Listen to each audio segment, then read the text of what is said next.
Divide, अगर variable force act कर रही है तो टोटल डिस्प्लेसमेंट जो है उसको छोटे छोटे इंटरवल्स में डिवाइड कर लेंगे। पहले हम वर्क डन निकालेंगे सिर्फ स्मॉल डिस्प्लेसमेंट का, और फिर इंटीग्रेट करके टोटल निकालेंगे। सो ये जो एफ डॉट एस है, ये फॉर्मूला तभी लगना है if force is constant. Constant जब मैं बोलूंगा, कह रहा हूं फोर्स इज कांस्टेंट, इसका मतलब मैग्नीट्यूड और डायरेक्शन दोनों कांस्टेंट। सो अगर दोनों कांस्टेंट है तो एफ डॉट एस यूज कर सकते हो। अगर डायरेक्शन बदल रही है तो भी आप उसको कांस्टेंट फोर्स नहीं मानोगे। So work done by variable force, so you can write if force is variable, if force is variable,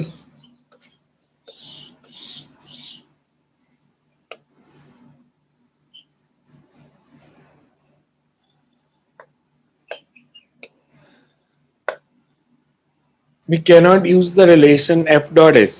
We cannot use the relation F dot S to find the work done by a given force. To find the work done by a given force.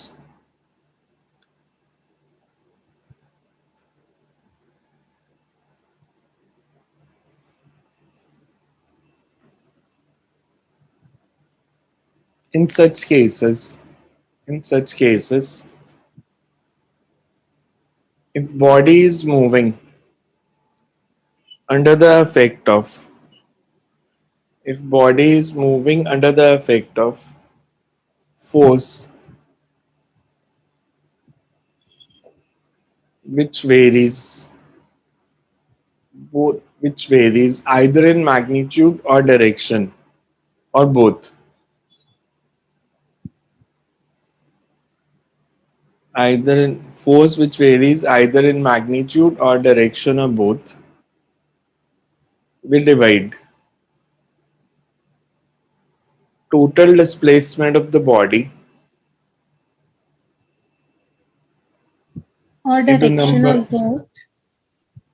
force which varies either in magnitude or direction or both, we divide total displacement into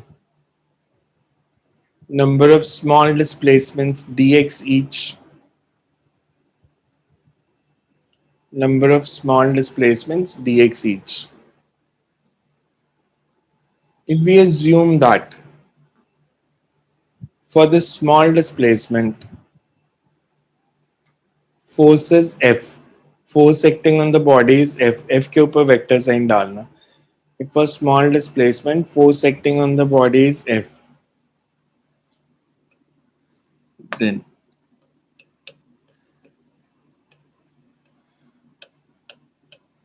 work done by force F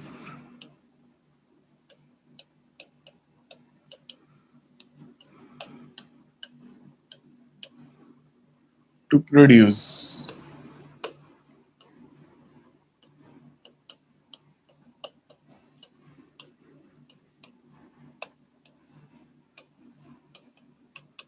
work done कितना हो जाएगा?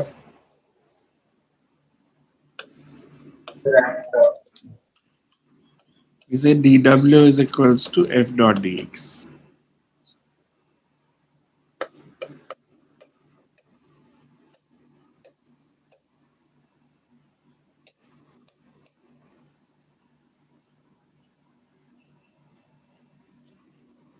इसको 3D में भी लिख सकते हैं। ये dx जो है ये वन डायमेंशन में है। अब इसको 3D में लिखना चाहो तो आप ऐसे भी लिख सकते हो, work done for small displacement ds और dr। अगर dr होगी तो work done can be written as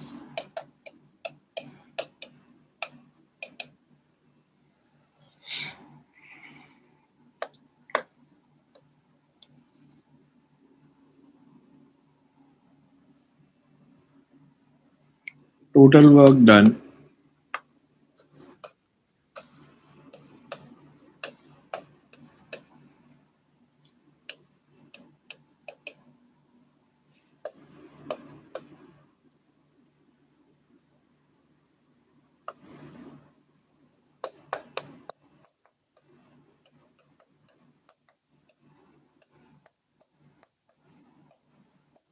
and x varies from x1 to x2। Similarly इधर कर सकते हैं,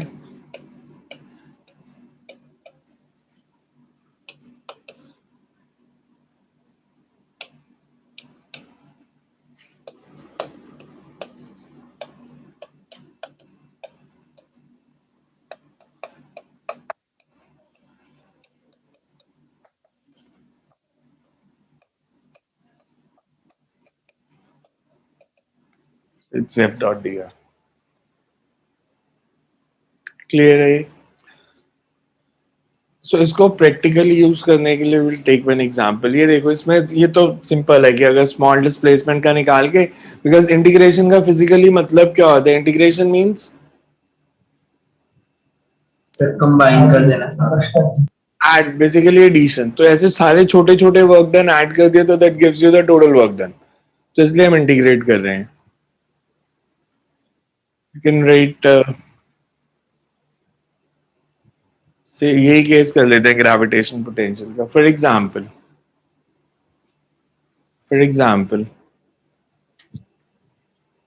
if a unit mass if a unit mass is to be moved from infinity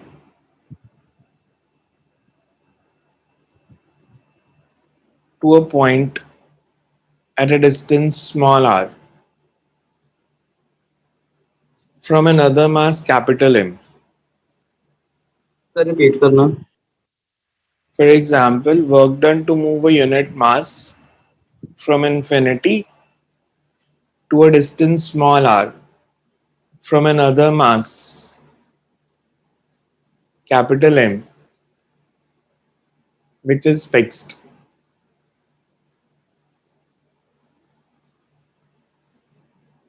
Can be calculated using this method. So मैं दो मास ले रहा हूं, एक मास इनमें से मैंने फिक्स्ड ले लिया, ये मास फिक्स्ड है। इसकी प्रेजेंस में एक दूसरे मास को इन्फिनिटी से लेके आना है और पॉइंट पी तक, और इस पॉइंट पी का डिस्टेंस है are.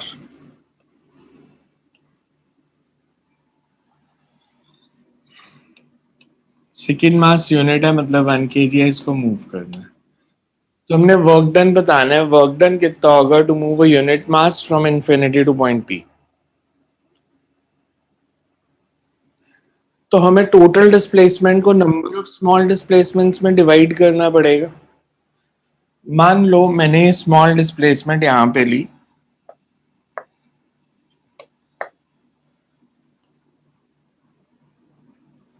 let it be dx,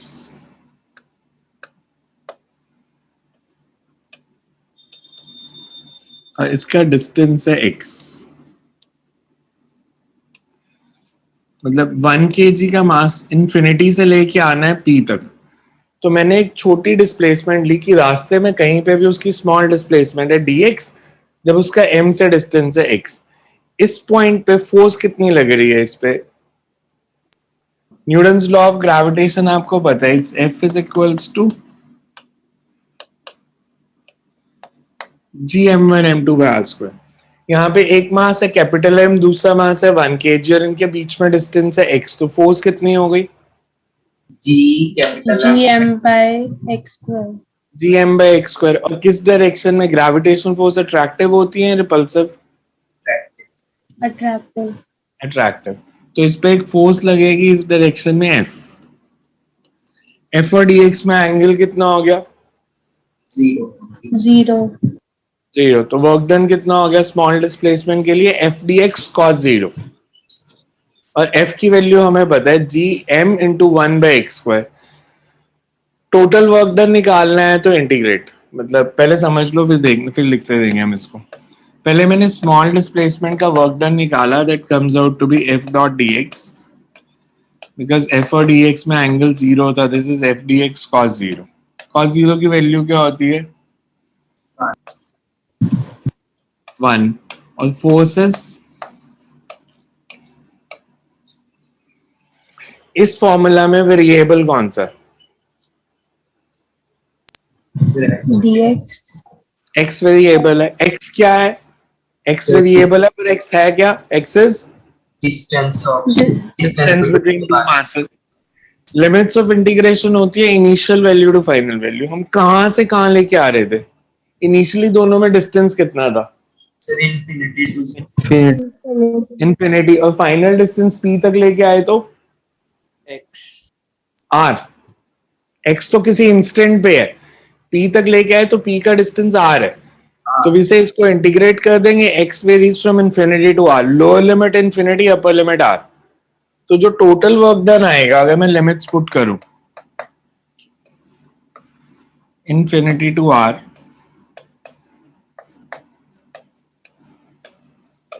constant term है जीएम, इसको इंटीग्रेशन से बाहर रख लेते हैं, x raise to power minus two d x, इसकी इंटीग्रेशन क्या होगी, x raise to power n की इंटीग्रेशन क्या होती है, xn plus 1 divided by n plus 1 तो इसमें एन कितना है, minus 2. -2. X raise to power minus two plus one over minus two plus one, Minus 1 by x.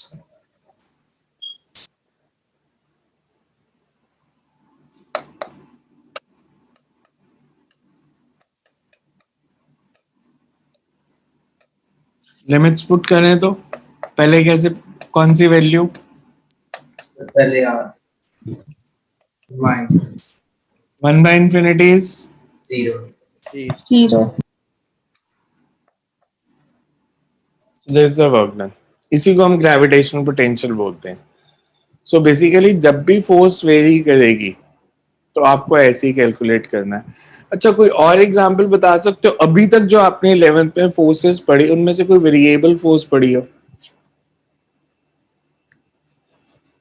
Friction. कौन सी? Friction. फ्रिक्शन म्यू पे डिपेंड करती है ना, वो वेरिएबल वैसी वेरिएबल थोड़ी है, वो तो म्यू पे डिपेंड करती है, बॉडी मूव करती है तो काइनेटिक ही लगनी है, स्टैटिक फ्रिक्शन का तो वर्क डन निकालते नहीं बिकॉज बॉडी रेस्ट पे रहती है।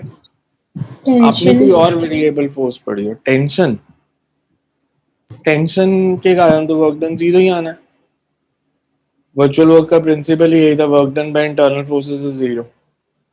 आराम से सोचो, कोई फोर्स जो यहाँ तो डिस्टेंस पे डिपेंड करती हो या टाइम पे डिपेंड करती हो, कोई पढ़ी हो आपने? आपने एक फोर्स पढ़ी है ऐसी,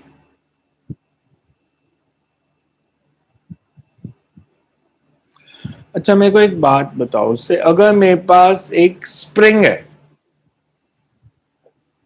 मैं उसको कंप्रेस करता हूं,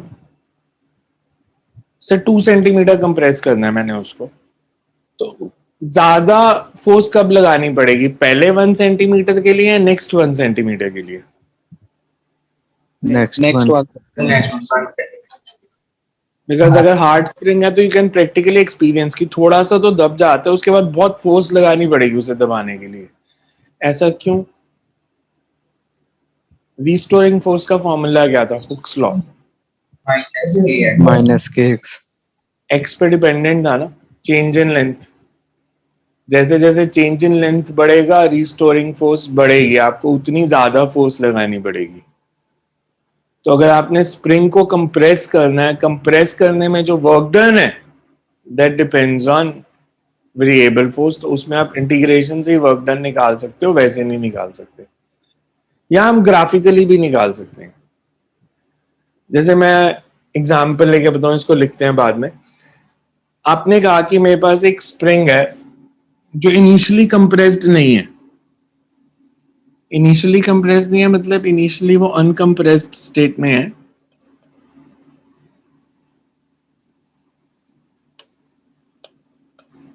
और इसकी नेचुरल लेंथ है L नॉट, ठीक है।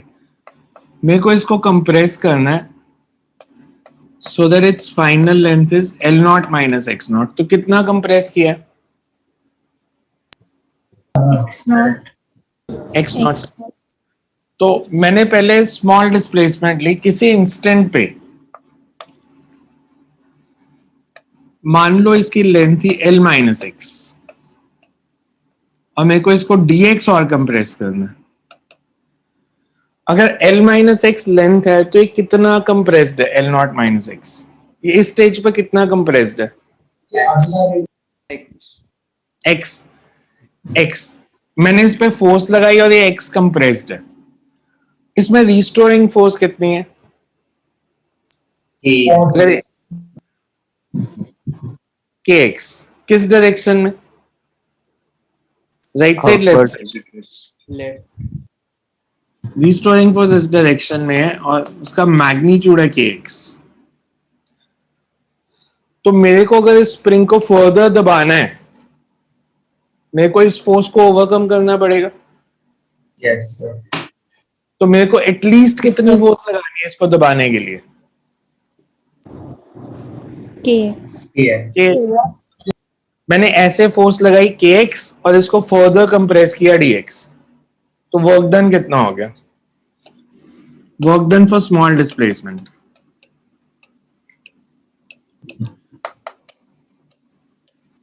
मतलब kx dx। Total work done निकालना है। x इसमें क्या आता है? x इज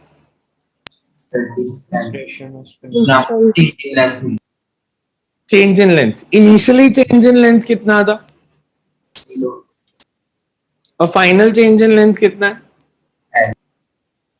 तो इसको इंटीग्रेट कर देते हैं, लिमिट 0 से x नॉट।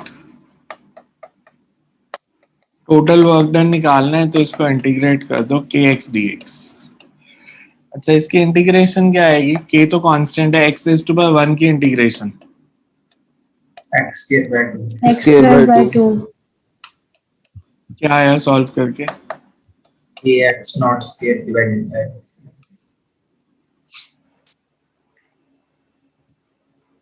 अब प्रैक्टिकली देखो, मैं अगर आपको बोलूं इस सिचुएशन का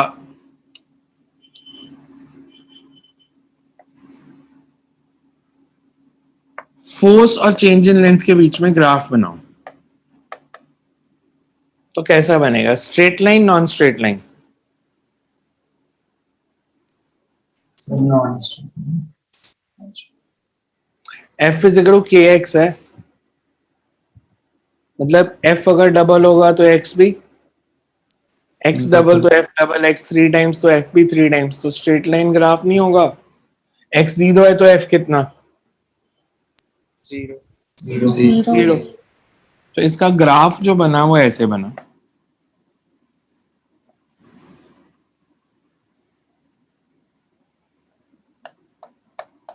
मेरे को बताओ, जब change in length x not है तो ये F कितना होगा?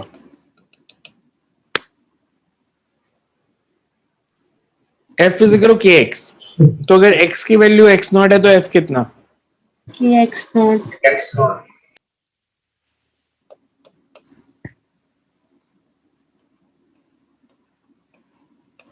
एरिया अंडर द ग्राफ कितना? half into x Half into half into KX x not square.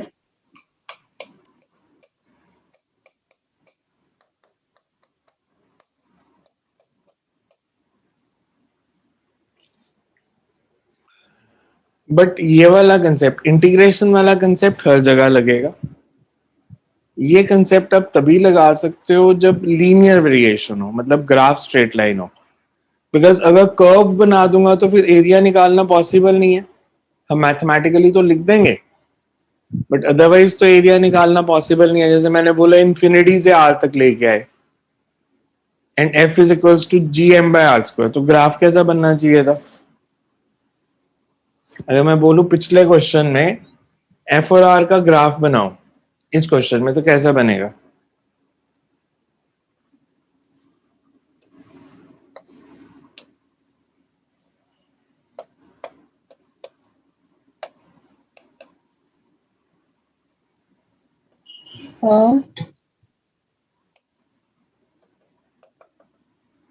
ये एरिया नहीं निकाल सकते हम बिकॉज कर्व है। स्ट्रेट लाइन होता तो मैं निकाल लेता। सो ये जो ग्राफ वाला मेथड है ये लीनियर वेरिएशंस में तो चल जाता है, नॉन लीनियर वेरिएशन हो तो ये नहीं चलता। रिजल्ट सेम आएंगे। मैं अभी एक क्वेश्चन लेके प्रूफ कर दूंगा कि आप ग्राफ से निकालो या आप इंटीग्रेशन के मेथड से निकालो, वर्क डन सेम ही आना है। ये वाला मेथड देखो, ये सबको समझ में आया मैंने कैसे किया? कि पहले स्मॉल डिस्प्लेसमेंट dx के लिए वर्क डन निकाला, फिर इंटीग्रेट किया और पूरे के लिए निकाला। कहां तक लिखा था इसको? डायग्राम बना लिया आपने? नहीं तो डायग्राम बना लो फिर लिखते हैं। डायग्राम बना लो पहले।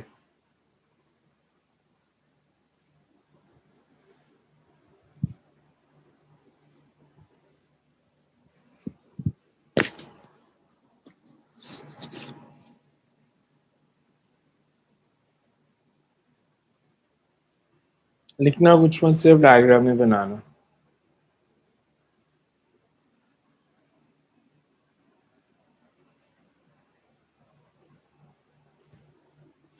So you can write as shown in the figure. Mass m is fixed and a 1 kg mass is moved from infinity to point P. 1 kg mass is moved from infinity to point P. The force acting on the mass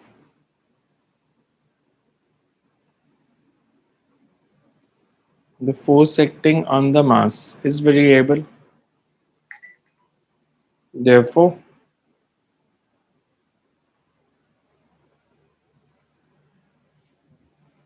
for any small displacement dx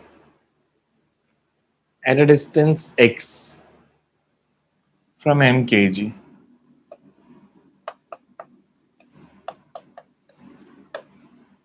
at a distance x from m kg is given by. So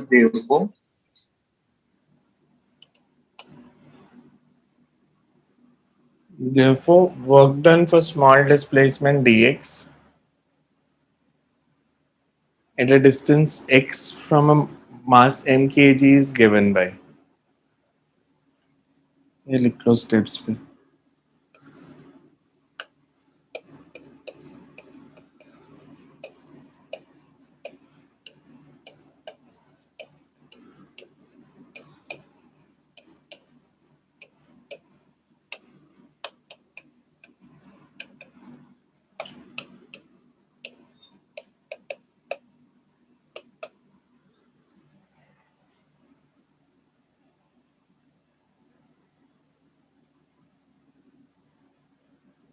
So you can note this down.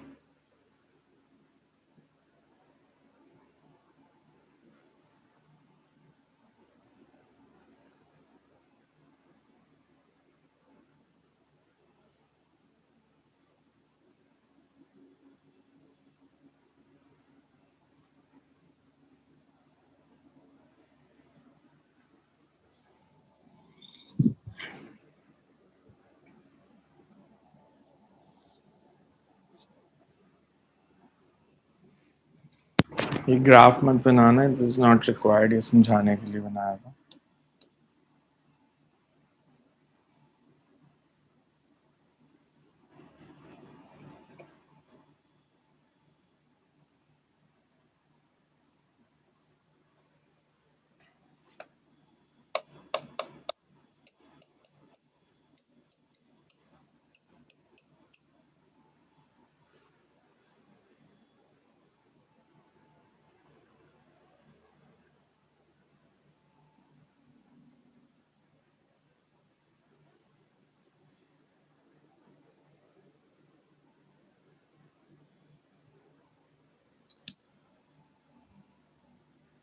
इसके नीचे note लिखो एक.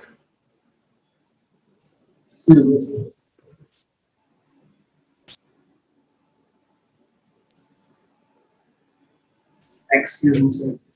हाँ जी. Sir इधर ये minus sign क्या signify कर रहा है? क्या चीज? सर ये माइनस साइन इधर क्या सिग्निफाई कर रहा है? कि हमें नेगेटिव वर्क करना पड़ रहा है. Okay sir.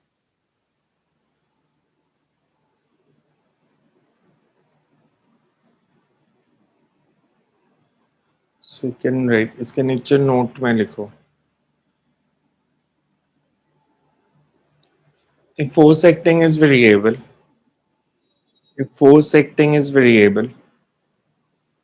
work done by the force can also be calculated. Work done by the force can also be calculated as area under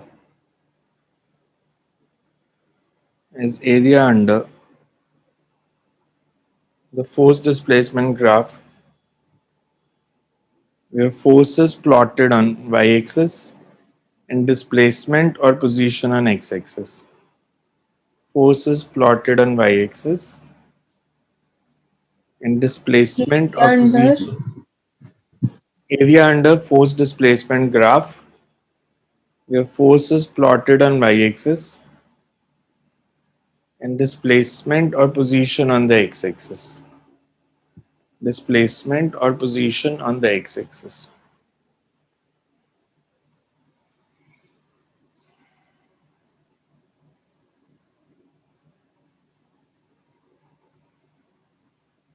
जैसे मैं आपको दूं,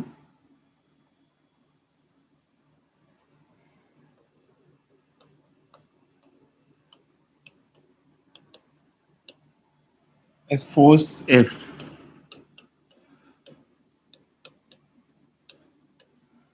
acts along positive x-axis.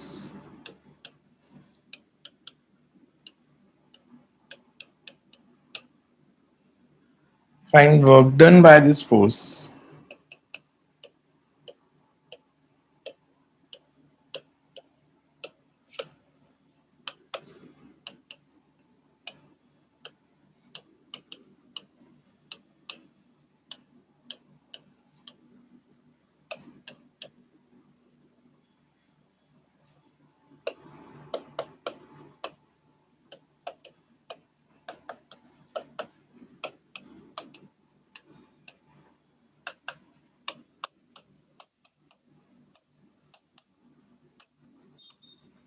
Force Newton में है, डिस्टेंस मीटर में है.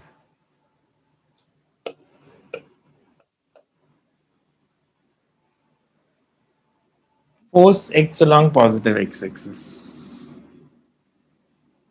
and body is moved from x is equal to 2 to x is equal to 5. मतलब अगर मैं ग्राफ बनाता हूं, सॉरी शो करूं इसको, x is equal to 2 to x is equal to 5. एक बॉडी को यहां से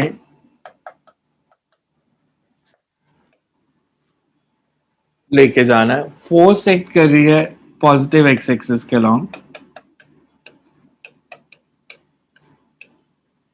जिसका मैग्नीट्यूड x पे डिपेंड कर रहा है. मैंने यहां पे स्मॉल डिस्प्लेसमेंट ली, मान लो dx. Let's go 2x plus 3. At a distance x. 2x plus 3 कर लो.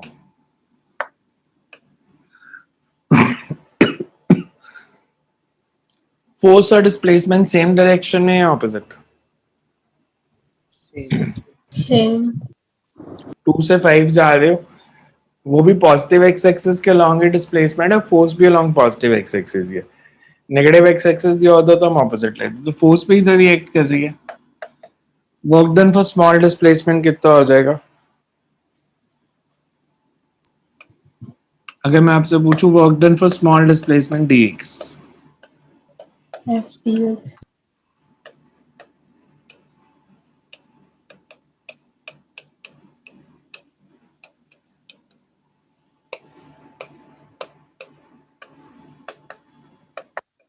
ऑपोजिट डायरेक्शन होते तो cos 180 लिखते हैं, माइनस में लिखते हैं, ये पॉजिटिव है तो f dx cos 0.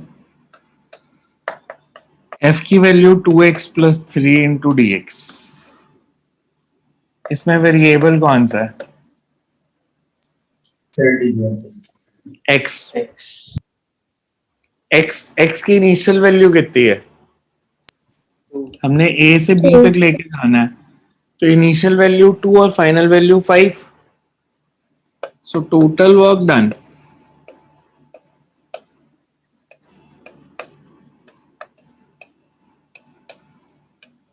To move from,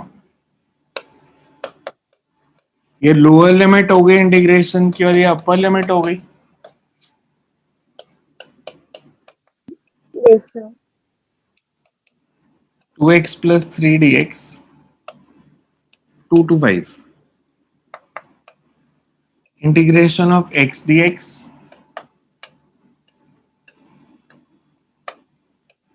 limits 2 से 5. x की integration basically x is to power 1. X square by 2. I do. dx की integration x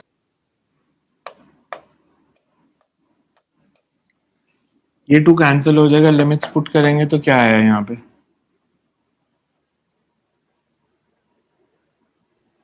5 square minus 2 square. 5 square minus 2 square plus 3, इधर क्या आया? 3 5 minus 2 basically. So this is 25 minus 4. This is 21 plus 3 into 3. ये answer आ रहा है work done का। देखो सबको समझ में आ रहा है कैसे किया? क्लियर है? किसी को नहीं समझ आया तो पूछो, बिकॉज ये बिल्कुल बेसिक वाले क्वेश्चन है जो स्कूल्स में आते हैं। क्लियर है सबको? Yes, sir. इसको नोट करो पहले।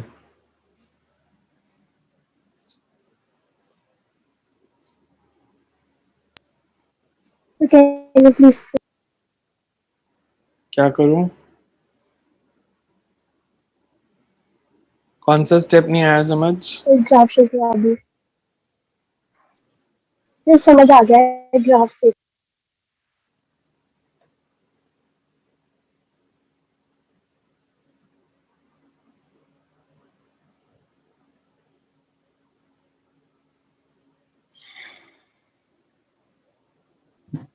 सर ऊपर से एक बार ग्राफ शो कर दो।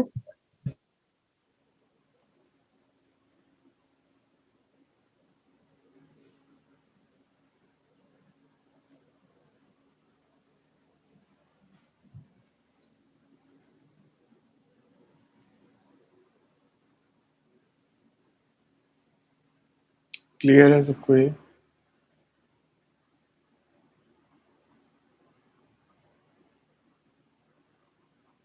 सर इतने स्टेप लिखने की जरूरत है स्कूल में भी तो? बिल्कुल स्कूल में ही तो जरूरत है। अरे स्कूल वाले तो अभी और लिखाएंगे, आप ये नहीं लिखोगे ना एफ फोर्स है, उसके भी नंबर काट लेंगे कि आपने लिखा नहीं एफ फोर्स है। बोलता है हमें सपना आएगा एफ फोर्स है, लिखो एफ फोर्स है।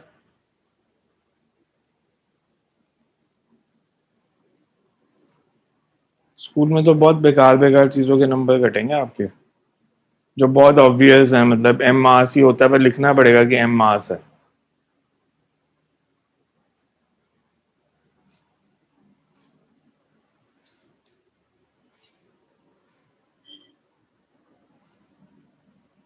ये क्लियर सबको? Yes sir.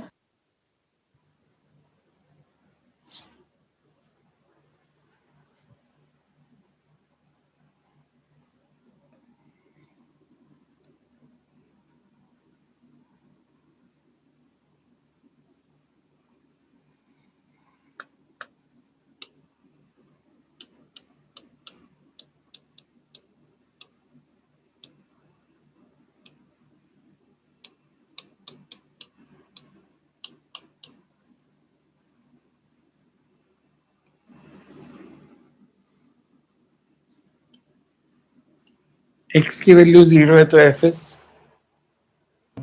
3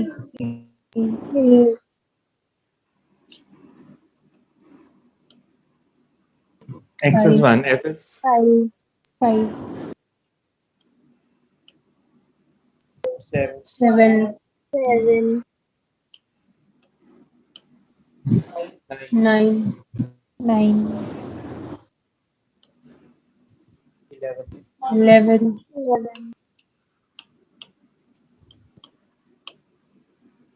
ठीक है वैल्यूज।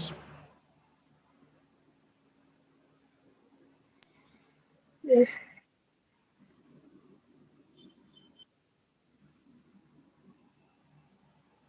इसका ग्राफ प्लॉट कर देते हैं।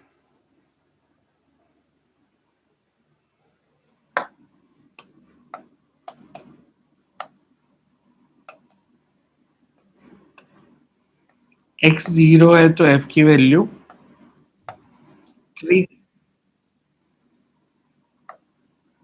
एक्स 2 है तो एफ की वैल्यू 7।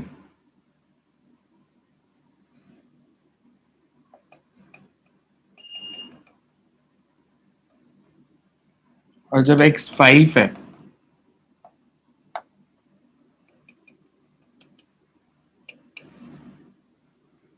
हमने वर्क डन बताना है टू मूव फ्रॉम 2 to 5, मतलब area under the graph. x से करो 2 से x से करो 5 तक जाना है तो area under the graph. Trapezium का एरिया क्या होगा?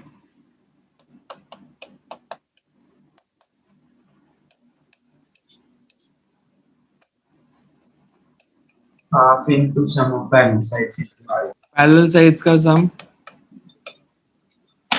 ये साइड 7, ये side 13, distance between two sides is 3. 3। 3.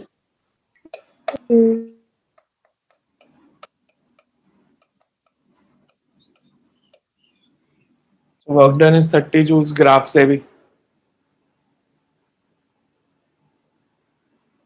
So method कोई भी लगा सकते हो। हमने कैलकुलस से किया था, उससे भी 30 आंसर आ रहा था, ग्राफ से भी 30 आ रहा है। ग्राफ वाले मेथड में देखो कुछ नहीं आया समझ तो। ग्राफिकल मेथड में कुछ नहीं समझ आ रहा तो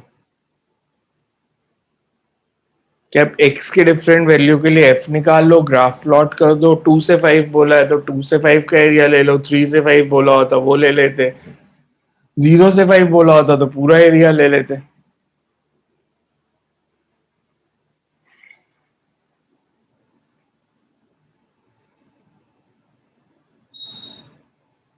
देखो इसमें कुछ नहीं आ रहा समझ तो।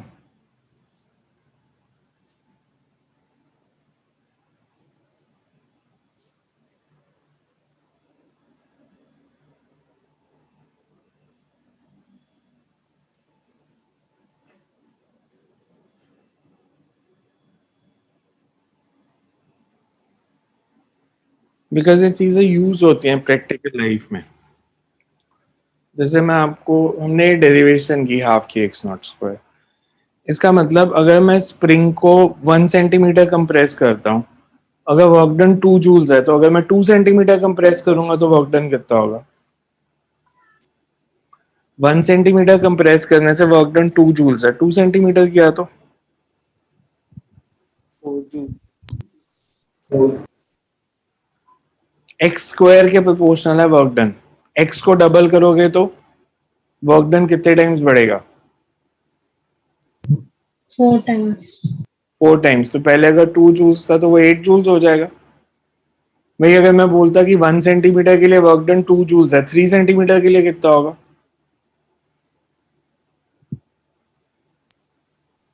9. 9 टाइम्स 9 18। तो बेसिकली जब आप स्प्रिंग को कंप्रेस करते हो आप वर्क डन कर रहे हो। ये वर्क डन कहाँ गया? इसका हुआ क्या जो आपने वर्क डन किया स्प्रिंग को कंप्रेस करने में? सर ये अगर पोटेंशियल एनर्जी में चेंज हो, पोटेंशियल एनर्जी में चेंज हो गया। इसका कोई प्रैक्टिकल एग्जांपल दे सकते हो मेरे को जहां पे आपने किसी बॉडी को कंप्रेस या स्ट्रेच करके उसमें एनर्जी स्टोर की हो? सर हम जैसे एक मास को कनेक्ट करते हैं इंक्लाइन प्लेन पे रख के स्प्रिंग के साथ और एक तरफ दूसरा मास लटका दे तो हो सकता है। आपने कभी प्रैक्टिकल यूज किया है इसका? सर नॉर्मल मैं कभी इंक्लाइन प्लेन, मैंने बोला प्रैक्टिकल यूज, बिकॉज मैंने आज तक, मेरे को फिजिक्स पढ़ाते अब 29 ईयर्स हो गए, मैंने आज तक घर में इंक्लाइन प्लेन नहीं बनाया। प्रैक्टिकल रबर यूज, बैंड के यूज में. रबर बैंड में कैसे?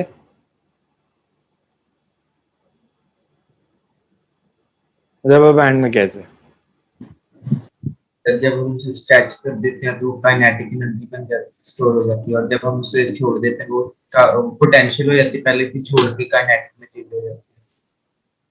तो बेसिकली कैटापुल्ट का प्रिंसिपल, गुलेल का प्रिंसिपल, कि आप रबर को स्ट्रेच करते हो तो उसमें पोटेंशियल एनर्जी स्टोर हो जाती है, तो जब आप छोड़ोगे वो पोटेंशियल काइनेटिक में चेंज होगी। बीट कैटापुल्ट या बो एंड एरो, सबका यही प्रिंसिपल होता है।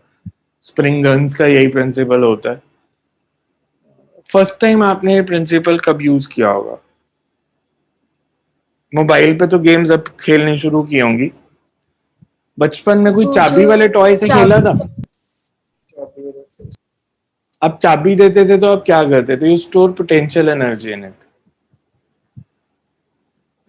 अभी कभी आपको टॉय मिले तो उसको देखना कभी ऑब्जर्व करके.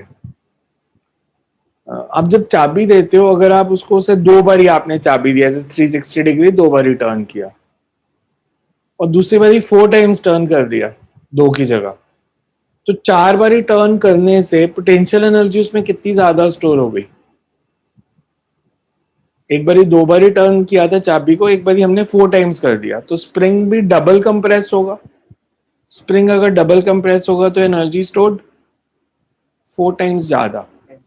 तो 2 बारी चाबी देने से, अगर आपका से मान लो एक टॉय कार है, 2 बारी चाबी दी, अगर वो 1 मीटर तक जाती है, अगर आप 4 बारी चाबी दोगे तो 4 मीटर तक जाएगी, बिकॉज उसमें आप उतनी ज्यादा पोटेंशियल एनर्जी स्टोर कर रहे हो. या मैकेनिकल वॉचेस अगर कभी देखी हैं तो, चाबी वाली घड़ी, क्वार्ट्स वॉच नहीं जिसमें सेल डलता है, वो नहीं, पुरानी मैकेनिकल वॉचेस होती थी, you have to wind it.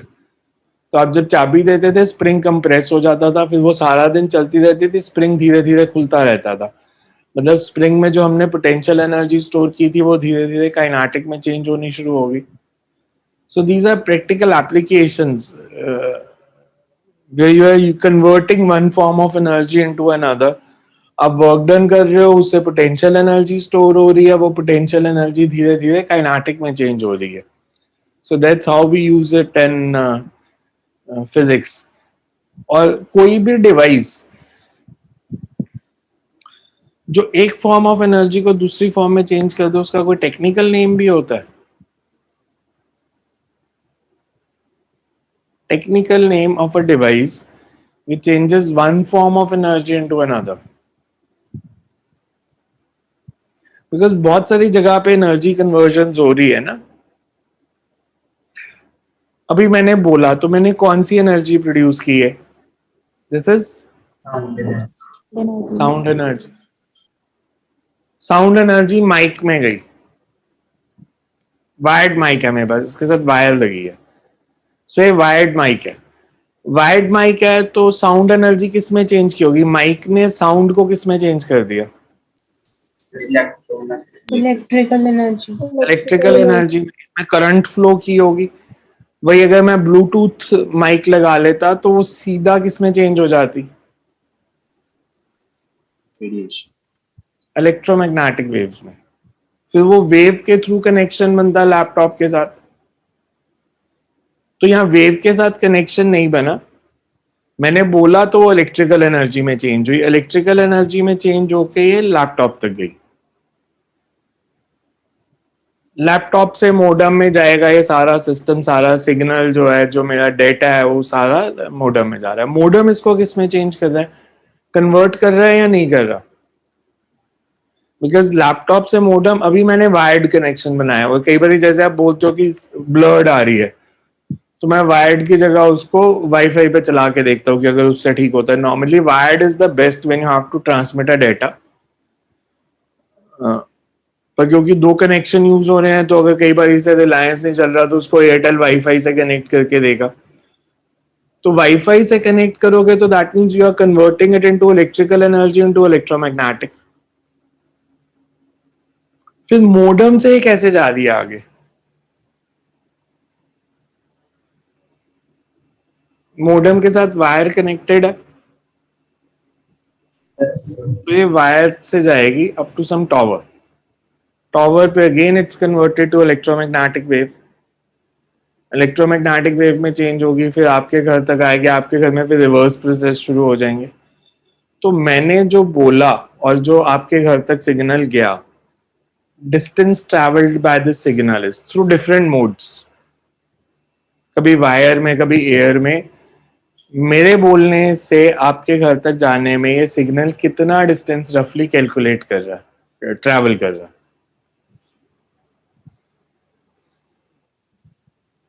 Distance travelled by the signal.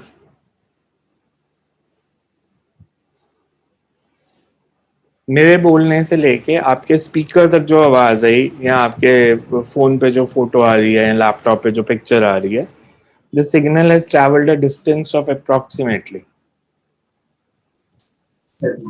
5. फिर ये क्या अदा करेगा? पहले ये सैटेलाइट में जाएगा. Distance traveled is approximately.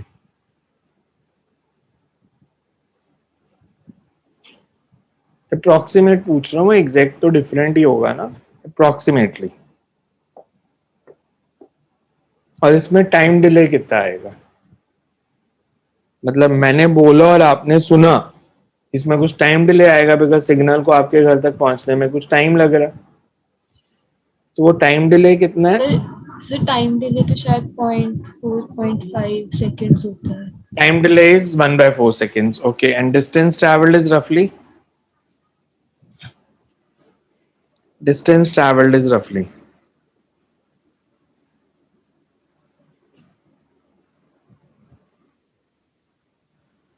कितना distance?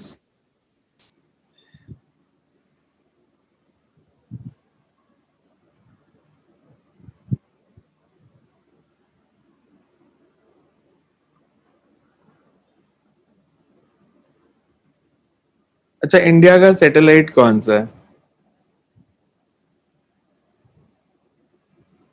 इंडिया के जो सैटेलाइट हैं, इंडिया की कौन सी सीरीज के थ्रू आप तक सिग्नल आ रहा है? इंडिया की कम्युनिकेशन नेटवर्क सैटेलाइट सीरीज का नाम पता है? जीके थोड़ी सी अच्छी है कि खराब है? इंडिया की 2 मेन सीरीज चलती है ना सैटेलाइट्स की. एक इंडिया की कार्टोसेट सीरीज है, Cartosat series which is for low orbit satellites. Communication satellites India के, दूरदर्शन में कभी न्यूज सुनी है ना? INSAT. INSAT series is used. INSAT 2A 2B 2C 2E ऐसे इंडिया की सीरीज चलती है. दूसरी कार्टोसेट सीरीज चलती है.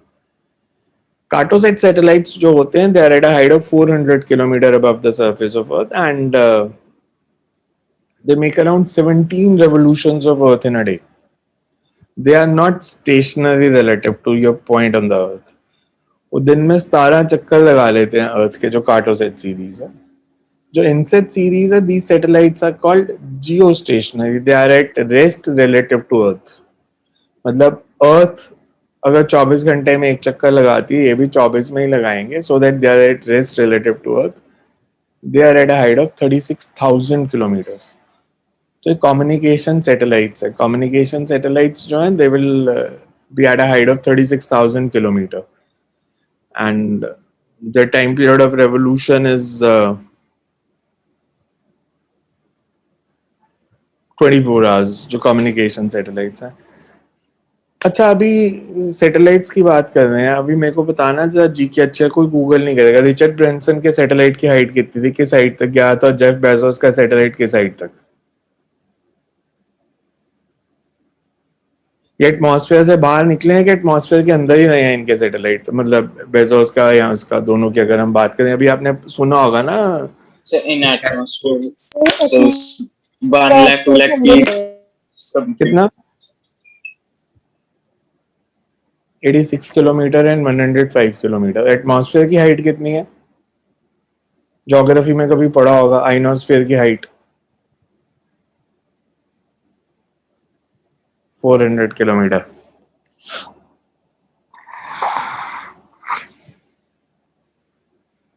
मतलब आप कुछ भी करो ना, जब साइंस से, अगर आपने साइंस ली है, एंड मेडिकल नॉन मेडिकल दोनों को बोल रहा हूँ मैं, आपने कोई भी फील्ड ली है, just keep a keen interest in scientific events taking place around the world. उससे कोई फर्क नहीं पड़ता आप मेडिकल में हो या नॉन मेडिकल में हो, बट क्योंकि आप एक साइंस के स्टूडेंट हो तो आपको लेटेस्ट क्या चल रहा है वो पता होना चाहिए.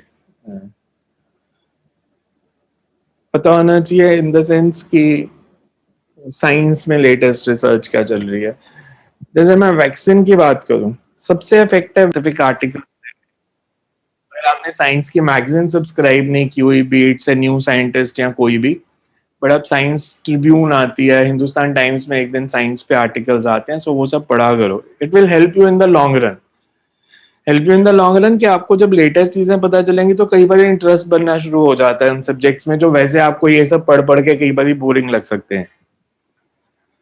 सो नेक्स्ट इज एक और न्यूमेरिकल लिखो.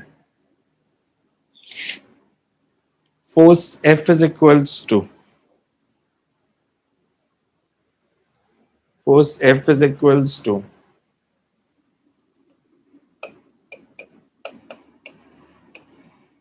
3x square I cap, x on a body,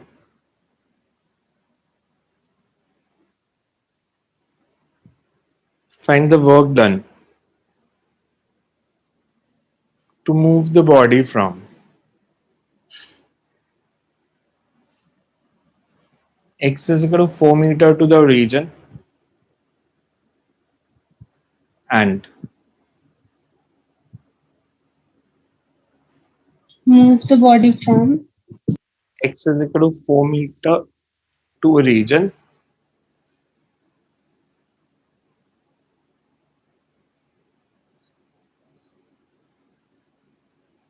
and b part is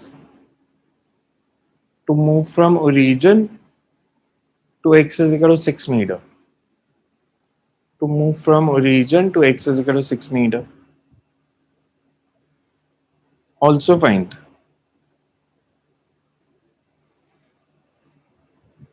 the work done to move from x is equal to 4 to x is equal to 6 meter.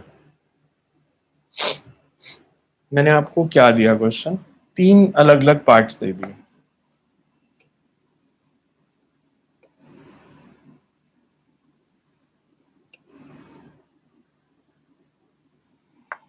ये origin है,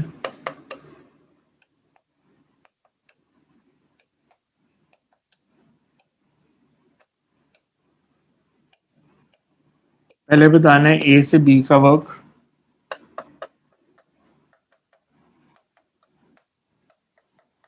फिर B से C का work,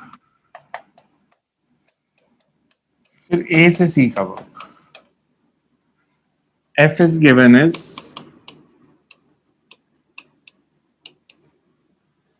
मतलब force इस direction में act कर रही है, x is distance from a reason.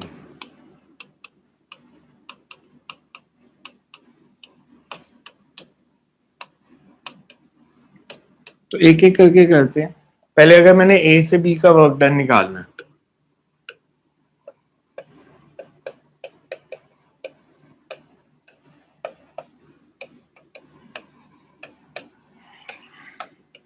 मतलब x इज इक्वल्स टू 4 से x इज इक्वल्स टू 0 तक.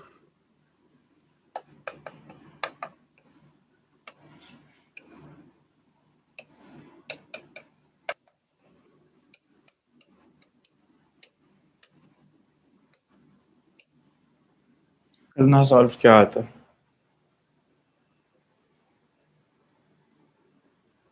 अगर मैं ए से बी जा रहा हूं, for any small displacement dx, minus 62 angle between them is f and dx, minus 1. 180. So this becomes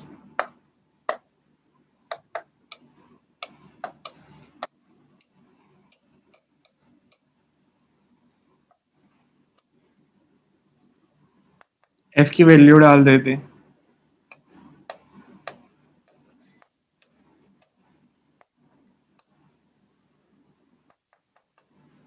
x square की integration X cube by 3 3 cancel, minus 62. ये कैंसल हो गया.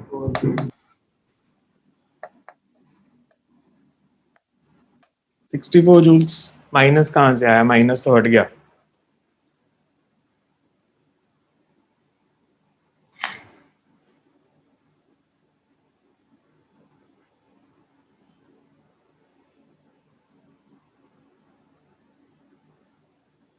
ठीक है या गलत है? देखो,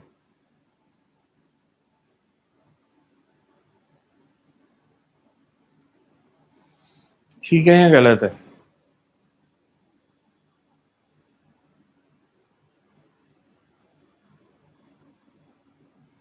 अगर मैं ए से बी जाऊं, सॉरी ए से सॉरी बी से सी, बी से सी वर्क डन निकालो, क्या होगा?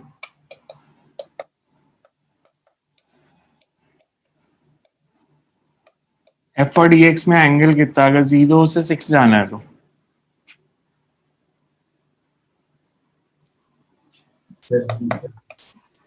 0.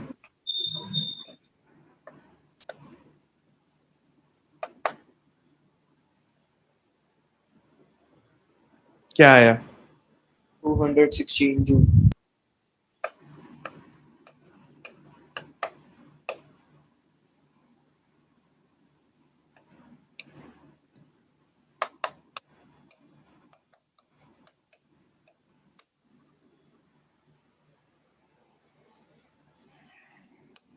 अगर मेरे को ए से सी जाना है,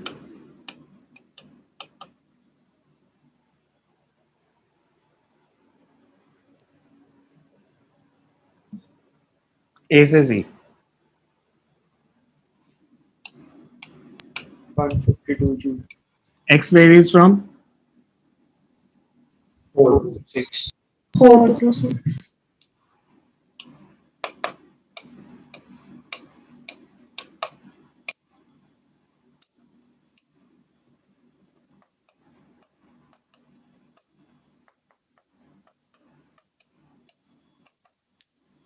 this comes out to B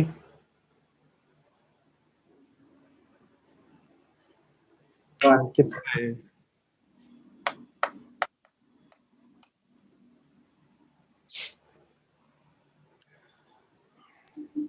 excuse me sir. मेरे को ये बताओ लॉजिकली, ये मेरा आंसर ठीक है या गलत है? सर गलत है क्योंकि वो गलत है। क्या है. क्यों? सर वो डिस्प्लेसमेंट ऑपोजिट डायरेक्शन में जा रहा है उससे, फोर्स से। तो मेरे को बताओ ना कहाँ पे गलती की मैंने? मैंने इधर कुछ किया जो आपको समझ नहीं आया। सर ये बाहर आपने माइनस कैसे कॉमन निकाल दिया. यार ये माइनस नहीं आएगा। cos 180 क्या होता है? cos 180 क्या होता है? सर वो नहीं मुझे लगा शायद हम लोग निकाल. क्या? सर लगा मुझे वो जैसे इंटीग्रेशन के साथ हमने वो बाहर निकाल दिया. बाहर निकाल सकते हैं, इसमें कोई गलती नहीं है। मैं इसको ऐसे लिख सकता हूँ, गलती कोई और है। मेरे को इसमें बताओ मैंने क्या गलत किया?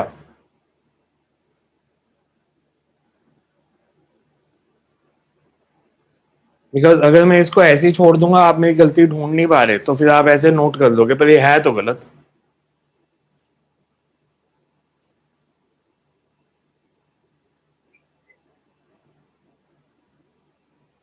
कौन से स्टेप में गड़बड़ की मैंने?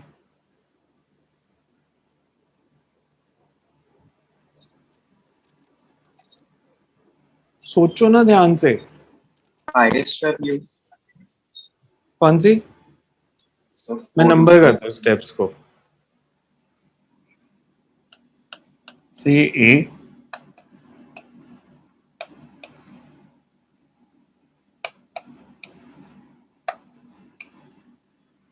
कौन सा स्टेप गलत लग रहा?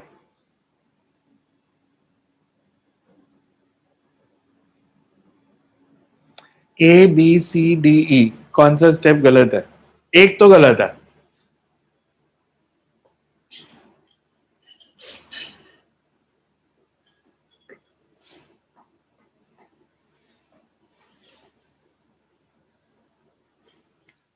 डायग्राम दोबारा बनाता हूं मैं।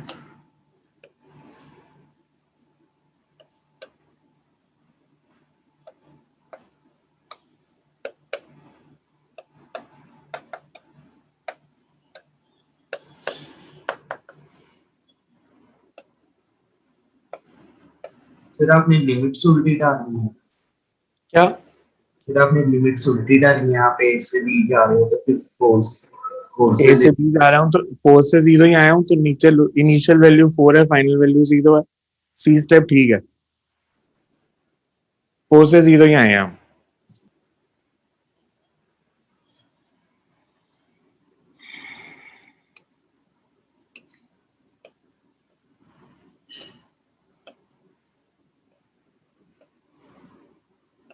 अगर ये डिस्टेंस x है,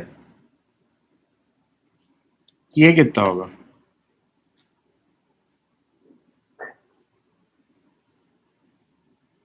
ये dx है। x minus dx. बताना कौन सा स्टेप गलत है?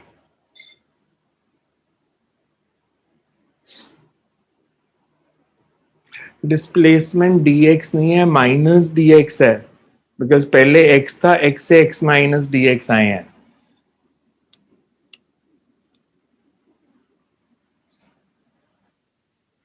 f dot minus dx.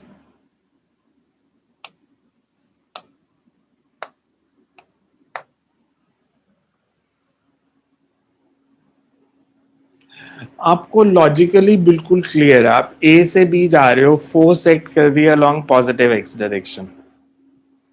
Force positive x direction में एक्ट कर रही है, हम अलोंग नेगेटिव x एक्सिस जा रहे हैं. मतलब फोर्स और डिस्प्लेसमेंट ऑपोजिट डायरेक्शन में, वर्क डन नेगेटिव होना चाहिए. मैंने ये पूरा सॉल्व क्यों किया बाकी के दो पार्ट्स. मैं A से B गया,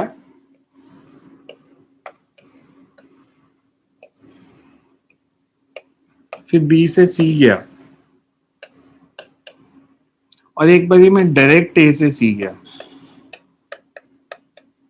तो आप ध्यान से देखो तो work done to move from A to C is same as work done to move from A to B plus work done to move from B to C. Because A to C याद है 152, ये था -64 और ये 216.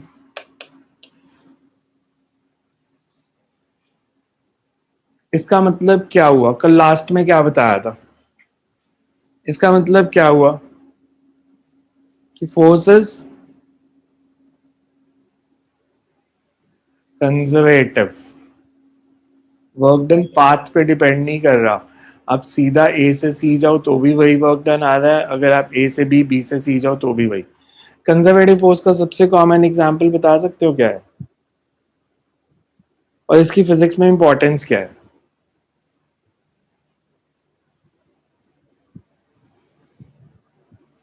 Potential energy तभी define होती है अगर फोर्स कंजर्वेटिव हो. अगर बॉडी पे नॉन कंजर्वेटिव फोर्स लगे तो फिर potential energy non definable term बन जाती है.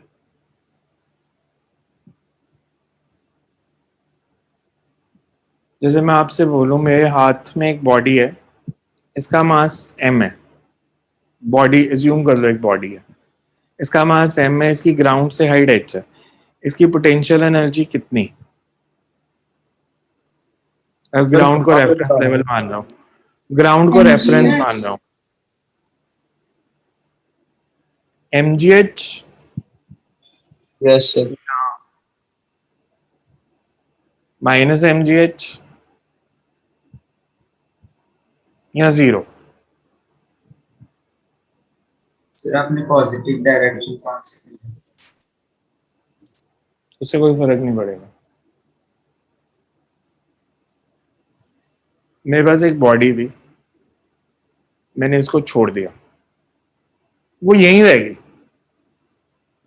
ना तो नीचे गिरी ना ही ऊपर गई, तो उसकी पोटेंशियल एनर्जी कितनी है. 0. क्यों. बिकॉज सर कोई भी चीज हो तो वो अपनी पोटेंशियल एनर्जी को कम से कम करने की कोशिश करती है. तो अगर वो नीचे नहीं गिरी तो फिर उसका मतलब तो क्या पोटेंशियल एनर्जी तो जीरो होगी. क्या पोटेंशियल एनर्जी जीरो होगी फिर. तो 0 मिनिमम वैल्यू होती है, नेगेटिव में भी तो हो सकती है पोटेंशियल एनर्जी. वो 0 से नेगेटिव जाए तो भी तो कम ही होगी. और ये कहाँ पढ़ा आपने कि 0 मिनिमम वैल्यू होती है मैथ्स में.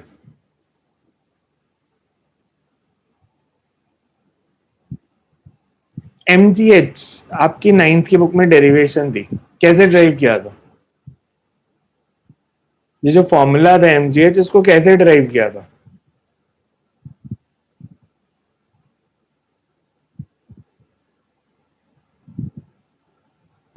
सर बॉडी को एक हाइट पे, बॉडी को सर बॉडी को एक हाइट पे रख दिया था, उसका मास m था. पोटेंशियल एनर्जी का फॉर्मूला तो ड्राइव किया होगा ना, कैसे किया था. मैं इस पेन को अगर ऊपर उठाता हूं विद 0 एक्सेलरेशन, तो मेरे को मिनिमम फोर्स कितनी लगानी पड़ेगी इसको ऊपर उठाने के लिए. इसको मैंने ऊपर उठाना, इस पे डाउनवर्ड फोर्स अभी कौन सी लग रही है, वेट वेट. तो ऊपर उठाने के लिए कितनी फोर्स मिनिमम लगानी पड़ेगी? जितना इसका वेट है, सर जितना इसका वेट है mg, तो मैंने इसको ग्राउंड से उठा के हाइट h पे रखा, डिस्प्लेसमेंट कितनी होगी? h। और work done is force into displacement mgh। जो आपने इस पेन को उठाने के लिए वर्क डन किया वही तो पोटेंशियल एनर्जी होगी। पर एक बॉडी जो हैंग कर रही है, मतलब वो एयर में वेटलेस है, तो उसको उठाने के लिए हमें कोई वर्क नहीं करना।